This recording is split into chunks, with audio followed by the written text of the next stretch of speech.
last time we talked about quicksort with 3 partitions done 2 different ways.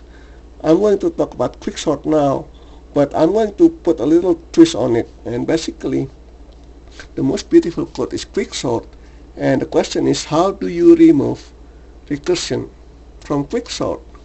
Now, this question is basically posed as a performance issue. Basically, you take the recursion out, and hopefully the code will run faster. But what I'm interested in is basically clarity. I want to see, how to remove recursion from the quicksort, and there are several different wrong answers on the net out there. Basically, if you see a stack, it's recursive. The recursion is still there. They turn it from implicit recursion to an explicit recursion. Now, it may run faster, but the recursion is still there. So how do you remove recursion from the quicksort? And here it is. Quicksort is a top-down recursive sort by splitting the partitions. So the obvious answer, if you want to take out the recursion, you want to turn the recursive nature into an iterative nature. So that's the opposite of them. Obviously, the top-down, we're going to take the top-down and put the reverse of it, and that's basically bottom-up iterative sort. And we take the reverse of it, basically splitting, we say combine. And the question is what kind of sort that is a bottom-up iterative sort by combining partition? The answer to that is mergesort. Therefore, mergesort is how you take out the recursion. So now we have mergesort. Now basically we have a list over here, and mergesort basically works by combining 2 values and swapping them as necessary, and then take 2 values and swapping them as necessary, and keep going through the list.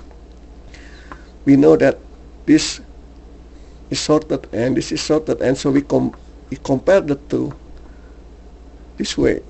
And so is this one less than that one? Is 0 element less than element number 2? If so, put it on the next list and keep going. Basically, what you have is you have 2 lists. One is the original list that we're comparing, and the other one is a buffer where you put in the list from first partition and list for the second partition, depending on which one is less. And so we have 2 partitions right here. Oops. Okay. 2 partitions right here. Partition A and partition B. And I'm making it simpler in that I just call it partition A, partition B, and there are 2 elements here, 1 and 2, and 1 and 2. So PA1, PA2, PB1, PB2, and the whole thing is range R1 and R2. And basically you're comparing the elements to put in into the buffer, and PA1 and PA2 starts 0, and PB1 and PB2 starts 0, so that's 0 and 1, followed by 2 and 3, 4 and 5, 6 and 7 and 9, which is basically right here, the first line right here. The second one is 0, 1 and 2, 3, 4, 5 and 6, 7. So basically you're comparing over here 0, 1, 2, 3, 4, 5, 6, 7, 8, 9, 10, 11. And it works really. Basically you have 2 partition and 2 partition, and you can think of it as 2 different lists right here, and going to the buffer, to the same buffer, and see which one is less. So that's partition A, partition B, and just keep going depending on whichever one is less. And I did this numbers with mathematics, but basically you don't have to. It runs n log n, very strictly. There is no worst case scenario. So you can just use a lookup table and do it that way. Now, once you get the range, you want to basically start the merging process, and for every merge source, there are these 4 lines. That's a while loop right here. And basically there are 4 conditions. The first condition is that there are some elements on the partition A and there are some elements on partition B. So we want to have that. So we want to take care of the condition where there's some elements on partition A and some elements on partition B. That's condition number 1.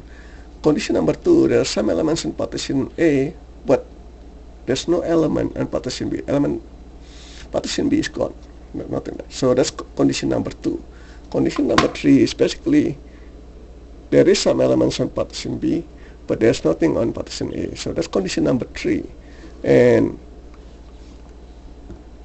condition number 4 is you're done. There is no element another on partition A or on partition B. So the first line here deals with the fact that there are elements on both partitions. So we keep checking these two.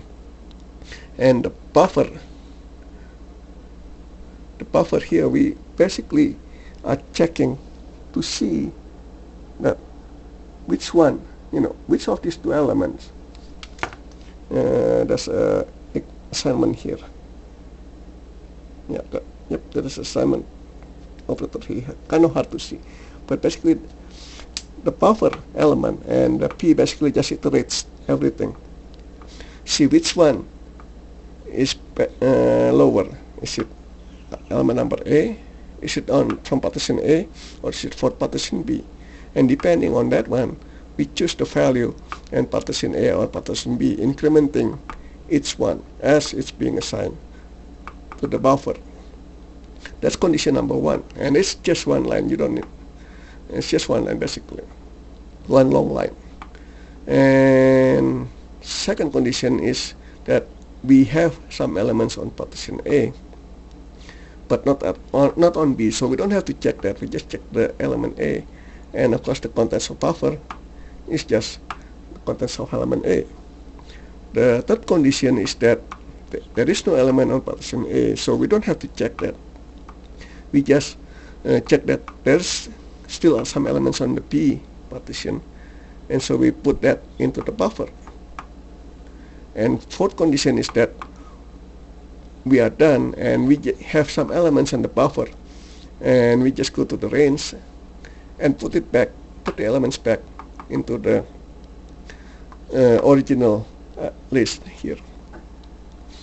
Now the interesting part here is that you just do it one after the other. You don't need if-else condition. Some people do if-else condition, and that's fine, but I don't do it because I don't need to. And this merging process, that's beautiful code to me, because it's just like Quicksort, except it's on the reverse part. You don't do any recursion and you don't get any worst case scenario. It just works. There's a little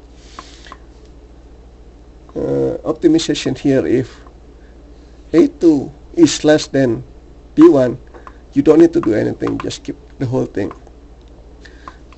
So that's one optimization right there. Another thing you want to consider, if the list is basically ends here, we're also done. If the list is over here, you want to put A2, B1 and B2 onto that part over there. And if you want here, then you only put the B2 over there as high, over there as the range R2. And that's about it. That's mergesort.